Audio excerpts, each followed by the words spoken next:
Guys हमारी जो IMF के साथ डील होनी थी उसके बारे में जो खबरें फैल रही हैं कि आईएमएफ के साथ जो डील की कंटिन्यूशन होनी थी वो अब रिस्क के ऊपर आ चुकी है और क्या पता वो हो क्या पता ना हो, इस चीज़ की कंफर्मेशन मिली। और साथ ही साथ इसहाक डार का ये बयान कि वो आईएमएफ जो है हमें मना कर रही है लॉन्ग रेंज मिसाइल से, तो उस बात ने पाकिस्तान के अंदर काफ़ी ज़्यादा खलबली मचा दी है। इसको भी हम डिस्कस करते हैं कि ये क्या बात है। और साथ ही साथ जो सबसे ज़्यादा ज़रूरी बात है वो ये है कि इमरान खान ने ये बयान दे दिया है। इमरान खान कहते हैं कि मैं बैठकर बात करने के लिए तैयार हूं, जो कि पहले इमरान खान बिल्कुल भी तैयार नहीं हो रहे थे पीडीएम के साथ। ऑब्वियसली जिस तरीके से पहले हमारे जो right now chief of army staff है उन्होंने मीटिंग की है, हमारे जो बिजनेस पर्सनैलिटीज हैं, पाकिस्तान के जो बिजनेस पर्सन हैं उनके साथ मीटिंग की है, और हो सकता है कि वो भी इस चीज के बीच में आए। शहबाज शरीफ ने भी ये बयान दिया है कि हम चार्टर ऑफ इकोनॉमी चाहते हैं। अब चार्टर ऑफ इकोनॉमी एक्चुअल में है क्या और चार्टर ऑफ इकोनॉमी की बेसिक्स क्या है उसके बारे में भी आपको बताता हूँ। बट सबसे ज्यादा जरूरी ये चीज है कि इसहाक डार जो ये बात कर रहे हैं कि लॉन्ग रेंज मिसाइल से जो है हमें मना किए, इस वजह से हम जो है वो स्टेप बैक कर रहे हैं, क्या इस बात में कुछ सच्चाई है? इस बात में सच्चाई के तभी पता चल सकता है जबकि आईएमएफ की तरफ से भी कोई ऑफिशियल हमें कुछ देखने को मिले, जो कि हमें बिल्कुल भी देखने को नहीं मिला, और पाकिस्तान की गवर्नमेंट की तरफ से भी हमें कुछ देखने को मिले। सिर्फ एक फाइनेंस मिनिस्टर ये बात कर रहे हैं, एक इशारतन शहबाज शरीफ ने की है कि ये मिसलीडिंग कॉन्सेप्शंस हैं, ये जितने भी कॉन्सेप्ट डेवलप हो रहे हैं हमारे न्यूक्लियर एसिड्स को लेकर ये बिल्कुल मिसलीडिंग है। अब ये चीज जो है काफी ज्यादा आपस में भी क्लैश कर रही है, इसके अंदर क्लैरिटी नहीं है। बट अगर हम ये चीज देखें कि वाकई में आईएमएफ ने इस किस्म की डिमांड की है तो क्या हो सकता है? अगर आईएमएफ ने इस किस्म की डिमांड की है और हम इस चीज से बैकआउट हो गए हैं तो ऑब्वियसली बात है कि विद इन फ्यू वीक्स जो पाकिस्तान के डिफॉल्ट कंप्लीटली होने में किसी को भी शक नहीं होगा। बट अभी तक इस चीज को ऑफिशियली कोई भी रिकॉग्निशन नहीं मिली। और यहाँ पर एक और बड़ी चीज है कि आईएमएफ ने जो डिमांड की है जो कि पब्लिक हुई है वो ये कि मेटेरियलाइजेशन की जाए, अपने जो फ्रेंडली नेशंस हैं जिनसे हमने पैसा लेना है उनसे मेटेरियलाइज की जाए, उनसे रिटर्न के अंदर ये बात ली जाए, जो कि मैं पिछली वीडियो में भी आपको काफी डिटेल से बता चुका हूँ कि आईएमएफ की क्या क्या डिमांड्स हैं और किस तरीके से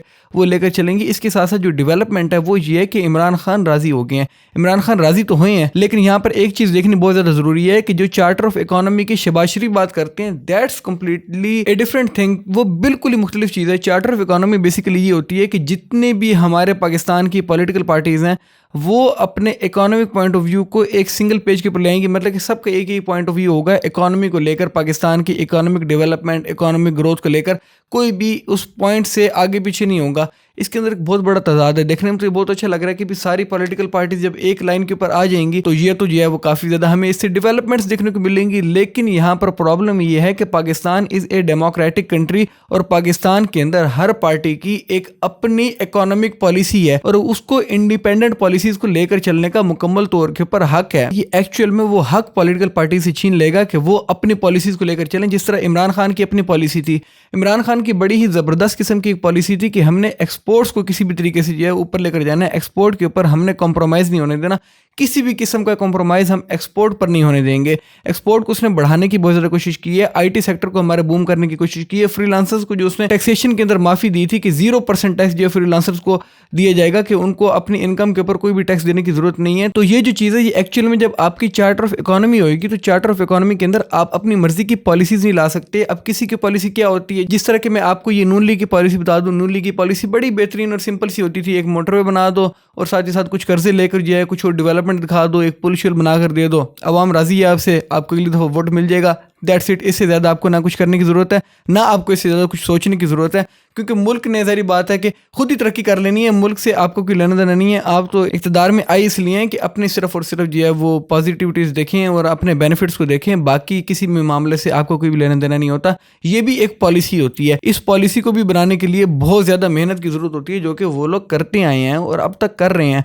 बट यहाँ पर एक चीज़ है कि इस टाइम के ऊपर वाकई में एक इत्तेहाद की ज़रूरत है, कि बैठ कर टॉक करने की ज़रूरत है कि इस वक्त राइट नाउ जो इकोनॉमिक कंडीशन है उसको स्टेबलाइज किया जाए, पॉलिटिकल अनस्टेबिलिटी को इस तरीके से ख़त्म किया जाए कि ये जो राइट नाउ सिचुएशन बनी पड़ी है पाकिस्तान के लिए, ये किसी के लिए भी फ़ायदेमंद नहीं है। ना ये पीटीआई के लिए फ़ायदेमंद है, ना ये नून लीग के लिए फ़ायदेमंद है, ये पाकिस्तान के लिए भी बिल्कुल भी फ़ायदेमंद नहीं है। क्योंकि एक दफ़ा जब आपकी इकोनॉमिक ग्रोथ नेगेटिव के अंदर जाती है तो उसको ऊपर आने में काफ़ी ज़्यादा टाइम लगता है। ऐसा नहीं है कि जितनी तेज़ी से नीचे जा रही है उतनी ही तेज़ी से ऊपर आ जाएगी, बल्कि इट टेक्स ईयर्स, सालों ले जाते हैं। ये जो नुकसान होते हैं इनको रिकवर करने के अंदर, इनकी कवरिंग के अंदर बहुत ज़्यादा लंबा अरसा लग जाता होता है और उस लंबे अरसे को बचाने के लिए ये बहुत ज़्यादा ज़रूरी है कि इस टाइम के ऊपर एक पेज के ऊपर आया जाए। और एक पेज पर आने का बिल्कुल भी ये मतलब नहीं होना चाहिए कि हम जो है चार्टर ऑफ इकोनॉमी के ऊपर आ जाएं, कि हम बिल्कुल जो है अपनी पॉलिसीज़ को अपना ही ना सकें, ना ही हम पॉलिटिकल इख्तलाफात कर सकें इकोनॉमी को लेकर किसी और पार्टी के साथ, कि पॉलिटिकल पार्टीज जो भी हैं